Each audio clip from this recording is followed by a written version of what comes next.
हाल के महीनों में ईरान युद्ध पर हावी सवालों में से एक रहा कि होर्मुज पर किसका नियंत्रण है। राष्ट्रपति डोनाल्ड ट्रंप ने जलडमरू मध्य से गुजरने वाले माल पर 20% सुरक्षा शुल्क लगाने का प्रस्ताव दिया था, लेकिन जल्द ही फैसला बदल लिया। ईरान अपनी ओर से होर्मुज से गुजरने वाले यातायात को मंजूरी देने में स्थायी भूमिका की मांग कर रहा है और शुल्क वसूलने का अधिकार भी जता रहा है। महासचिव ने होर्मुज जलडमरू मध्य व आसपास अंतर्राष्ट्रीय नौवहन अधिकारों और नौवहन की स्वतंत्रता की पूर्ण बहाली की अपील फिर दोहराई है। नौवहन अधिकारों और स्वतंत्रताओं के प्रयोग का सभी पक्षों द्वारा अंतर्राष्ट्रीय कानून के अनुसार सम्मान किया जाना चाहिए। होर्मुज पर विवाद उसकी भौगोलिक स्थिति से शुरू होता है। इसकी सबसे संतरी जगह करीब 21 मील चौड़ी है। इसकी मान्यता प्राप्त नौवहन मार्ग ईरान और ओमान के क्षेत्रीय जल से होकर गुजरती है, जिनके बीच में कोई अंतर्राष्ट्रीय जलमार्ग नहीं है। चूंकि यह जलडमरू मध्य दो बड़े जल निकायों को जोड़ता है, होर्मुज से गुजरने वाले जहाजों को अंतर्राष्ट्रीय समुद्री कानून के तहत संरक्षित पारगमन अधिकार मिला है। ईरान और ओमान अपने अपने जल क्षेत्र में नौवहन और सुरक्षा को नियंत्रित कर सकते हैं, लेकिन वे जहाजों के आवागमन को निलंबित नहीं कर सकते या अलग अलग देशों के जहाजों के बीच भेदभाव नहीं कर सकते। महासचिव का रुख स्पष्ट है कि हमारा मानना है कि होर्मुज जलडमरू मध्य से जहाजों की स्वतंत्र आवाजाही होनी चाहिए। हम जहाजों की आवाजाही सीमित करने के हर प्रयास का विरोध करते हैं और आपने देखा होगा कि अंतर्राष्ट्रीय समुद्री संगठन ने भी किसी भी पक्ष द्वारा टोल लगाए जाने के खिलाफ बयान जारी किया है। इन्हीं कानूनों के अनुसार देश केवल जहाज पार करने पर शुल्क नहीं ले सकते। अंतर्राष्ट्रीय कानून जहाजों से विशिष्ट सेवाओं जैसे बंदरगाह या टगबोट उपयोग के शुल्क की अनुमति देता है, पर अनिवार्य प्रवेश शुल्क की नहीं। तेहरान का कहना है कि वो सुरक्षा और यातायात का प्रबंधन कर रहा है। ईरान ने उन जहाजों को धमकी दी और हमला किया जो उसके पसंदीदा मार्ग पर नहीं चलते। उसने कहा कि मित्र देशों को पहुंच मिलेगी, पर ईरान के दुश्मनों के जहाजों पर प्रतिबंध लगेंगे। यह तटस्थ यातायात प्रबंधन नहीं है। ईरान जलडमरू मध्य के ओमानी हिस्से में भी यह प्रणाली लागू करना चाहता है, जहां जहाजों को तेहरान की सेवा की जरूरत नहीं हो सकती। मलक्का जलडमरू मध्य दिखाता है कि तटीय देश प्रमुख जलमार्ग का प्रबंधन राजनीतिक दबाव डाले बिना कर सकते हैं। मलक्का पूरी तरह प्रादेशिक जल क्षेत्रों से गुजरता है। इंडोनेशिया, मलेशिया और सिंगापुर दुनिया के सबसे व्यस्त शिपिंग मार्गों में से एक की जिम्मेदारी साझा करते हैं। वे इसे एक संयुक्त तंत्र के माध्यम से प्रबंधित करते हैं, बजाय इसके कि किसी एक देश को एकाधिकारपूर्ण नियंत्रण का दावा करने दें। तटीय राज्य शिपिंग देशों और समुद्री उद्योग के साथ नौवहन सहायताओं, सुरक्षा और पर्यावरण संरक्षण में सहयोग करते हैं।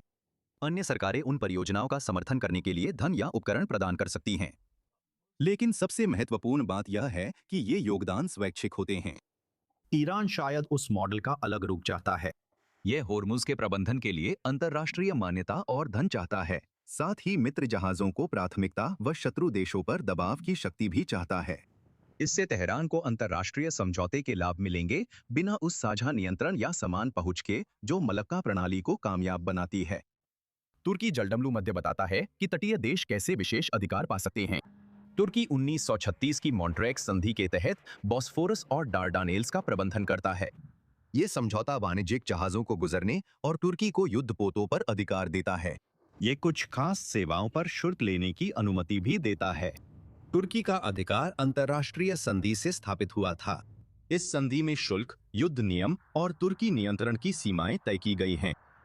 अब ईरान शायद सैन्य दबाव से होर्मुज के लिए ऐसी ही व्यवस्था बनाने की कोशिश कर रहा है। इस डील से तेहरान को ट्रैफिक प्रबंधन और शुल्क वसूली में मान्यता मिल सकती है। मॉन्ट्रैक्स कन्वेंशन के विपरीत यह समझौता आगे और व्यवधान की धमकी के बीच किया जाएगा। ईरान दबाव का इस्तेमाल करके ऐसे शर्तें हासिल कर सकता है जो जलडमरू मध्य पर उसका नियंत्रण मजबूत करें और उसके अपने राजनीतिक हितों को बढ़ावा दे। और हम संयुक्त राज्य अमेरिका में भारी निवेश करना चाहेंगे, बजाय इसके कि कोई शुल्क वसूले। और मुझे यह वास्तव में पसंद है, क्योंकि मैं नहीं मानता कि किसी को भी जलडमरू मध्य या दुनिया के किसी अन्य हिस्से के किसी भी जलडमरू मध्य के लिए कोई शुल्क वसूलने का अधिकार होना चाहिए। मुझे नहीं लगता किसी को ऐसी स्थिति में होना चाहिए। जिब्राल्टर जलडमरू मध्य पर एक अधिक सामान्य नियम लागू होता है। इसके जल तटीय देशों की संप्रभुता के अधीन है, लेकिन वाणिज्यिक जहाजों को अटलांटिक और भूमध्य सागर के बीच पारगमन का अधिकार बना रहता है। जहाजों से शुल्क तभी लिया जा सकता है जब वे बंदरगाह में आए या सेवा मांगे, केवल पार करने पर नहीं। स्वेज और पनामा जैसी मानव निर्मित नहरें अलग हैं। टोल का भुगतान बुनियादी ढांचे के उपयोग के लिए होता है, जिससे वे अलग मामले बन जाते हैं।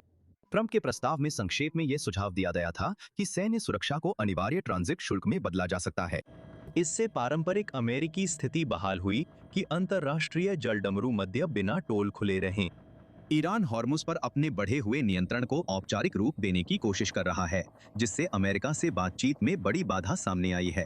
कागज पर समझौता करना शायद लागू करने से आसान साबित हो सकता है, खासकर जब ईरान द्वारा जहाजरानी पर हमले जारी हैं।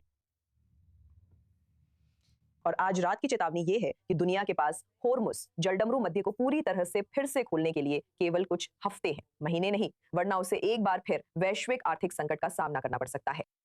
अंतर्राष्ट्रीय ऊर्जा एजेंसी प्रमुख के अनुसार ये बाधा तेल, गैस, उर्वरक और अन्य जरूरी खेपों को प्रभावित कर रही है।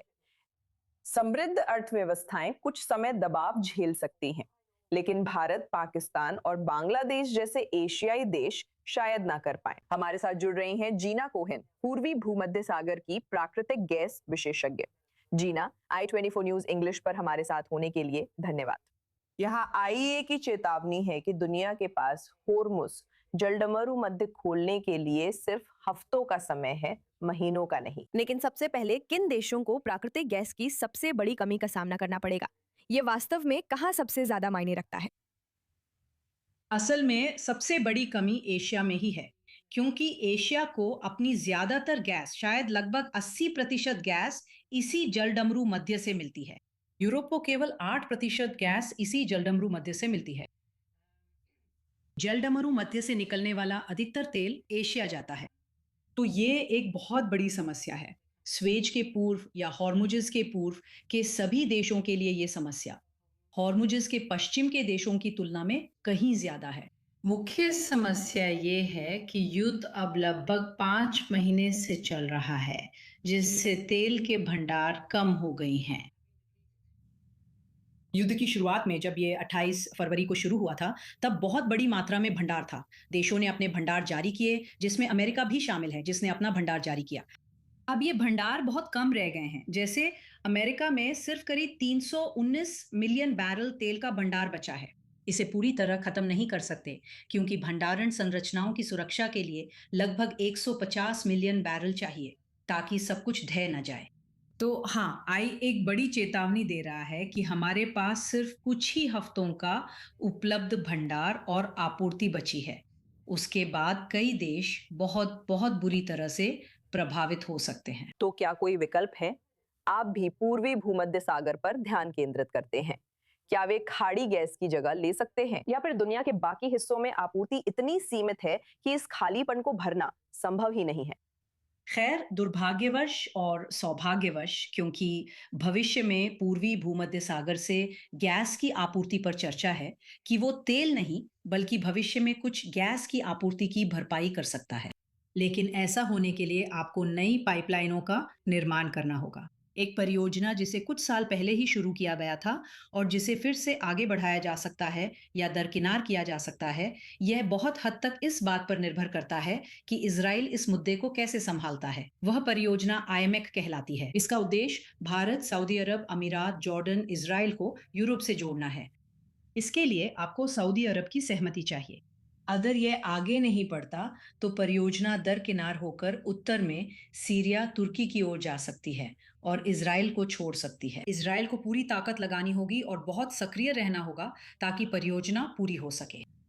पूर्वी भूमध्य सागर को प्रासंगिक बनाने का एक मुद्दा यह है कि अभी इजराइल ने अपनी सारी अतिरिक्त गैस मिस्र को बेच दी है, और मिस्र, जिसकी आबादी 110 मिलियन है, जहां उत्पादन कम हो गया है, लेकिन गैस की खपत उसके उत्पादन में आई गिरावट के साथ बिल्कुल भी कम नहीं हुई है। वो सारी इजरायली गैस और भविष्य की सारी साइप्रस की गैस को ले रहा है, और ये गैस मिस्र में ही रह रही है। तो अगर इजराइल ने समुद्र में एक छोटा सा प्रोजेक्ट किया होता, जिसे एफएनजी नामक अपतटीय समुद्र में गैस द्रवीकरण परियोजना कहते हैं, तो शायद उस प्रोजेक्ट की गैस यूरोप या एशिया जा सकती थी।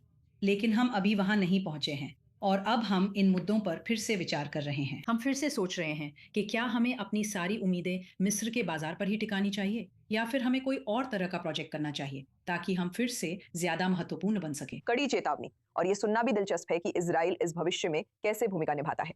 जीना कोहेन, हमारे साथ i24 न्यूज इंग्लिश पर जुड़ने के लिए बहुत बहुत धन्यवाद। मुझे बुलाने के लिए धन्यवाद।